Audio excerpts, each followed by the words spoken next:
In the rolling hills of Colorado, where the mountains cast long shadows over fertile valleys, a retired four-star general named Thomas Steele Grayson thought he'd found peace. At 62, after 4 decades commanding 30,000 troops through 3 war zones, he purchased a sprawling 5-acre ranch to fulfill a dream, a sanctuary for veterans battling PTSD, a place of healing through agricultural therapy. The property was perfect, a weathered farmhouse with sturdy bones, fields stretching to a tranquil pond, and hills framing it all like a painting. But what Grayson didn't anticipate was the storm brewing just beyond his property line, in the manicured lawns of Willow Creek Estates, where a ruthless HOA board was about to declare war. Grayson's vision was clear. He'd seen the toll of war soldiers haunted by memories, struggling to find purpose back home. His ranch would offer them community, meaningful work, and solace. His wife, Emily, a retired military nurse with a gift for horticulture, was already reviving the overgrown garden.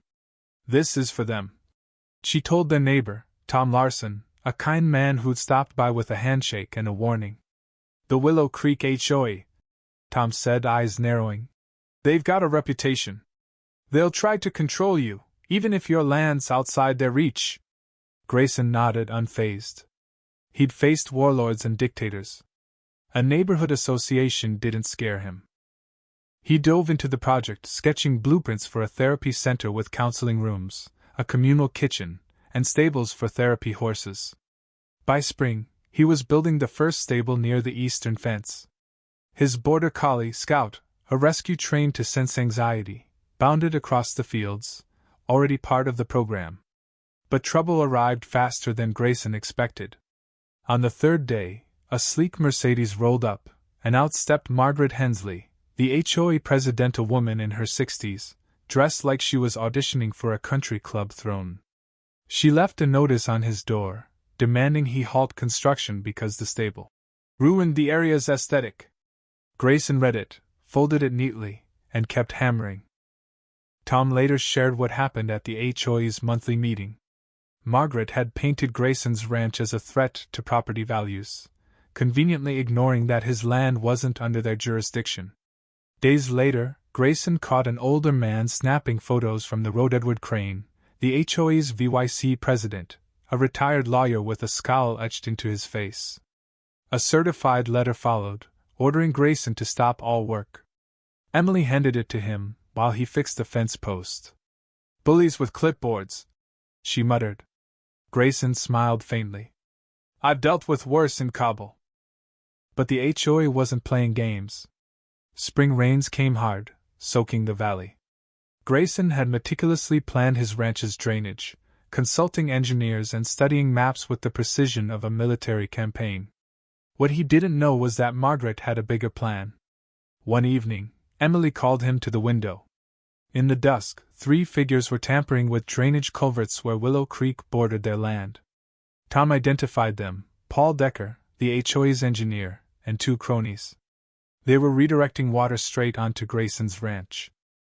3 days later, a torrential downpour hit. By morning, Grayson's fields were a lake. The stable's foundation was a muddy ruin, concrete footings washed away. Another storm the next week made it worse. Standing in rain boots, Grayson surveyed the damage, his face a mask of calm forged through years of crisis. "This isn't natural," he told Emily, pointing to water flowing from Willow Creek's direction. He photographed the flood patterns, measured depths, and collected soil samples, building a case with surgical precision. What Grayson didn't yet know was Margaret's motive. A new resident, Jake Harper, a 40-year-old former Marine, risked his family's standing to warn him. Margaret, once a real estate broker ruined in the 2008 crash, saw the HOA as her empire. More than that, Willow Creek was slated for a luxury redevelopment, a golf course and spa resort, and Grayson's ranch stood in the way. Jake had snuck a photo of Margaret in her office, tracing her finger over a map, muttering, "No one takes this from me again." For her, it was personal.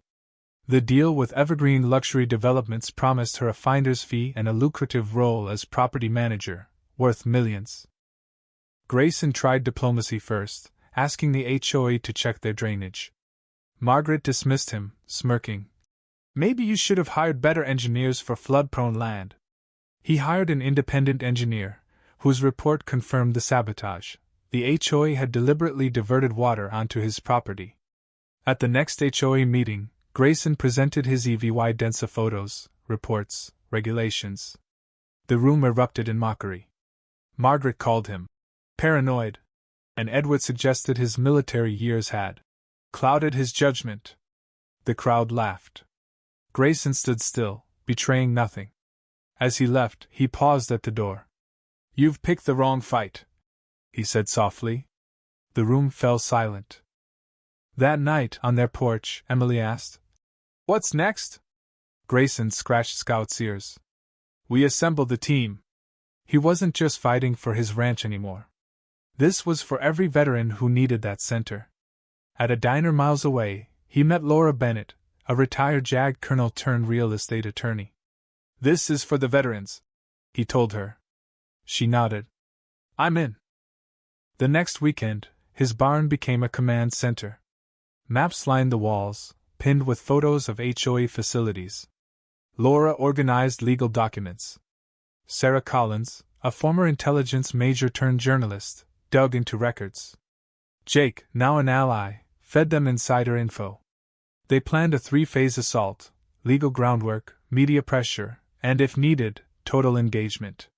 Laura found the HOA was violating county ordinances. Sarah uncovered financial irregularities, thousands in HOA fees siphoned off. Jake got minutes proving the board had targeted Grayson before he'd even broken ground. Grayson installed military-grade cameras around his property, predicting escalation. 3 nights later, at 2 a.m., they caught Paul Decker and 2 others opening water valves to flood the animal enclosures.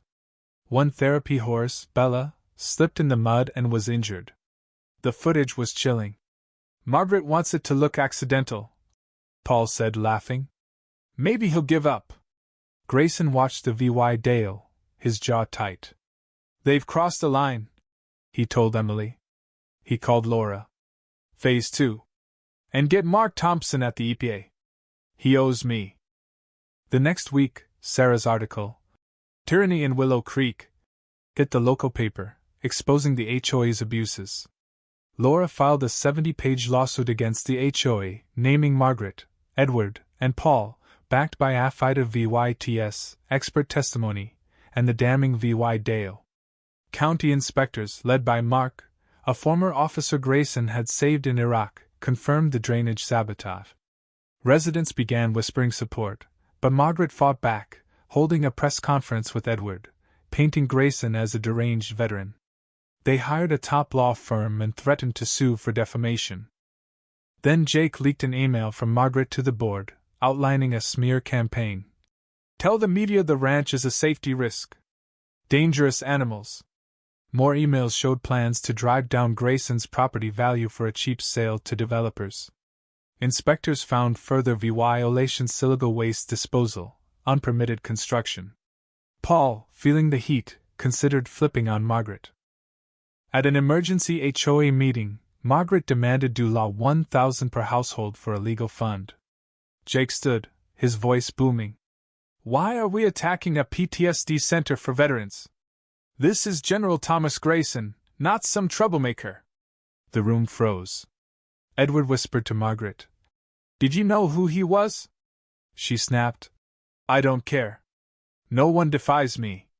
Chaos erupted as residents demanded answers. The tide turned. An elderly widow, Clara Thompson, brought Grayson a pie, saying, "My husband was in Vietnam. He'd want you to win." More residents sided, sharing stories of Margaret's tyranny. But she wasn't done. She launched a social media campaign, spreading lies about dangerous veterans at the ranch. Through Councilman Richard Blake, her political ally, she triggered county inspections and a flimsy boundary dispute to stall Grayson's permits. Hired security guards intimidated workers, blocking deliveries and following contractors home. Some quit, delaying the center. The breaking point came when guards harassed sighting veterans, triggering a PTSD episode in Mike Carter, a former Marine. Grayson arrived, his voice like thunder. "Stand down, or I'll have you arrested." Someone filmed it. Margaret edited the video to paint the veterans as aggressors, and soon after, the county suspended Grayson's project. Emily looked at him, despair in her eyes. "They're winning." Grayson's gaze was steel. "They've made a mistake." He called Sarah. Phase 3. Contact Colonel Rachel Hayes at the Pentagon. Tell her Steele needs the network. That night, his basement became a war room. Maps, photos, red string. Calls went out to a retired admiral, an intelligence specialist, ex-special forces. By midnight, 5 elite veterans were there. "This is about protecting those who need help," Grayson said. "Expose the truth." The counterattack was relentless. Colonel Hayes, coordinated from D.C. Senator James Carter, who'd served under Grayson, sparked an EPA probe. Agent Tom Reynolds found years of falsified water reports and illegal chemical dumping by the HOA. Sarah exposed Margaret's embezzlement to $300,000 in HOA funds spent on luxuries. The unedited guard video went viral, sparking outrage.